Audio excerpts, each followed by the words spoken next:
Hi everyone, welcome to the fiber video. My name is Sarah Glogowski and I'm the one who works the most with fiber, so I'm going to be the one doing these videos. The majority of fiber that we work with is single mode and multi-mode fiber. We do have some 62.5 across campus, but that is old fiber, so we're working on removing that. So for example, in this closet that we're in Chapman 1, we only have single mode and multi-mode, so it's all the new fiber.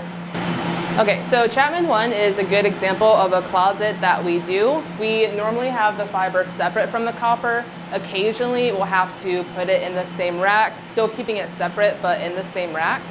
And these are our RU boxes. We have an RU2 and then an RU1 box. And RU1 box holds 3 cassettes and then the RU2 box holds 6 cassettes. And again, with these we separate out the single mode and the multi-mode. So on these, you can read our labeling just right here. SM stands for single mode, MM stands for multi-mode, and also yellow always represents single mode, and the teal blue always represents multi-mode. So in addition to the RU boxes, which store the single mode and multi-mode fiber, in a few of our closets on campus, we have a router, which is the main bank that our data goes to power switches and other things across campus. So as you are handling fiberglass, in between the tube is the actual glass, which is very sensitive. It does have a little bit of a protective casing, but it still is very sensitive. So we want to handle it with care as much as possible. Avoid stepping on it at all costs, and especially avoid too tight of a bend because that will damage it. So as you are in the closets, we want to make sure that there is a nice waterfall effect. It's not anything too tight. So as you can see up here in this closet, this is a really great example of it, how it flows very nicely in, and then even behind in this closet too, it just goes straight up, or it goes the nice waterfall bend into the RU box. So we want no banjos, and we wanted to just have the slack and not too tight of a bend. And even as we are installing patch cables as well, those are still the fiberglass too, so you want to make sure that those have a nice bend, enough length, and nothing is too tight in it. All right, so as we are installing the fiber into the RU boxes, these are the ones that we are using currently. There are a few other options, but this is the one that we use the most across campus. So they go into these cassettes right here. Just remove this. So each one goes in this cassette. It has 6 pairs. And as you can see on this, the wires are very loose inside of here. We want to make sure that, again, we're handling fiber with care, especially since you watched the fiber fusing video, that we remove the outer casing that now is exposed fiber here. Still not the exposed fiberglass, but we still want to be extremely careful with it. So you can see in this cassette right here that it's just very loose, it's organized well, and also in the back of the RU box, you can also see that it's loose, there are no banjos with the exposed fiber, but it is secured tightly with a zip tie so that it's not going to move at all. And all of that is enclosed within this RU box so that no dust is going to get into it, because we want to make sure that fiber is kept very clean. So as we are installing a cassette into the RU box, we want to keep in mind the same principles that we had of keeping the waterfall effect with the wire management going into the RU box, and also handling the fiber very carefully because it can break easily. So inside this RU box, you can see the cassette in the front right here. So what this means is that the cassette, or the RU box, is front loaded. So as you are installing the cassette into the RU box, you're going to have that waterfall effect going into it, and it's going to come through the front portion of it. And then right here, you're going to fuse it, as you saw in the other video, you're going to fuse it into here. And inside this cassette, it's going to be very loose inside of here. You're not going to want anything tight, no banjos.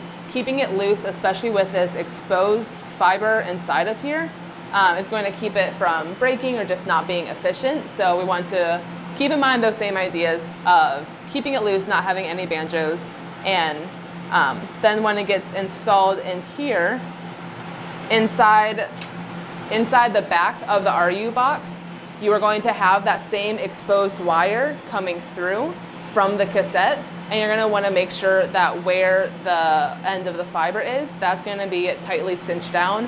Again, no banjos, it's gonna be very loose. We're able to tape it down, just make sure that's all safe and secure. But again, it's going to be zip tied at the end of where that casing is to make sure that nothing is going to get moved around. So once you are done with fusing the cassette and we're gonna be closing it up into the RU box, one of the most important things is labeling. If you don't label, no one knows what you fused. So how we have this labeling system here is marking it with either multi-mode, MM, or also single mode is gonna be SM. And we have the list, we have on our, elsewhere we have the abbreviations for the buildings. We're gonna have the building number, where it's going to, and in case there are multiple of them, it's gonna be A, B, C, and so on. So that's just how we do our labeling system. So once you get done with the labeling, the next steps for that is to enter what we have, the wire that we just pulled, into the fiber connections chart. And also once it's tested, it will be updated in the fiber log. And I will show you guys that in a second once we get to the iPad. All right, so here we are with the iPad, and we're gonna be starting off with learning the fiber connections chart. So we're gonna open up Teams, and it's gonna be in general in files.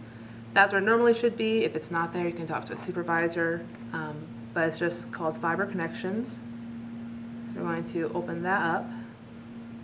And the whole point of fiber connections is just to show all of the fiber that we have across campus. It maps it out from one end to the next, shows how many pairs are there and how many pairs are being used. That's the overall gist of why we use this chart. So as you are installing more fiber, you're gonna come here and add it in. So I'm gonna show a little bit more of how it's organized on here. It is organized through alphabetical order through the buildings. So it starts with Alumni Student Center, Chapman, and so on. It goes down just through all alphabetical order. And as you can see with the tabs down below, we have it sorted out through single mode and OM4, which is the multi-mode. So this is the OM4, what this looks like, and it's still the same layout of origin, destination, how many pairs it is, and how many pairs are open. We also have the 62.5 tab, but this is for the old that we are removing across campus, but still it helps us know what we have, so we're working on removing all of these. So that's the overall layout. I'm gonna move over to Good Notes so that I can write on this and show you a little bit more in depth of what it is. So over here we have origin right here, and then destination. So origin means whatever is closest to the router or the data center. Right now we have 4 routers, which are in Chapman Center, Chapman 1, Sweeting Subbasement, Kroll Basement, and Colby Basement. Those are the 4. Those are prone to possibly change, but those are the 4 routers and where they're housed. So with the origin, it's whatever is closest to the router. So for example, right here, we have Chapman 1 and Chapman 3 Talk. Chapman 1 has a router, so that's going to be the origin, which is closer. Again, over here, we can see Kroll Basement right here, and then Kroll Knock, which is on Kroll 8. Origin is Kroll Basement because that has a router. That's what's closer. And then destination is just the other end of it. And then again, we just have fiber type. This one is from the single mode. It would say all multi-mode in the OM4 section. And then over here, it shows the pairs. So a majority of what we pull is 6 pairs, which is 12 strand. Sometimes you're gonna see a 3 pair, sometimes you're gonna see a 12 pair, sometimes a 24 pair. It just depends on what we pull. So those are the pairs, and then you can see on this other side over here, pairs open. So for example, going from Chapman 1 to Chapman Talk, single mode, we have 3 pairs and 0 are open. So all of them are patched in, so we don't have any open. And then length right here, we are using that for future reference for as we do a new pull, how many feet it is. So we're working on updating that as we do a new pull. And then the labeling system is right here, same as we saw before.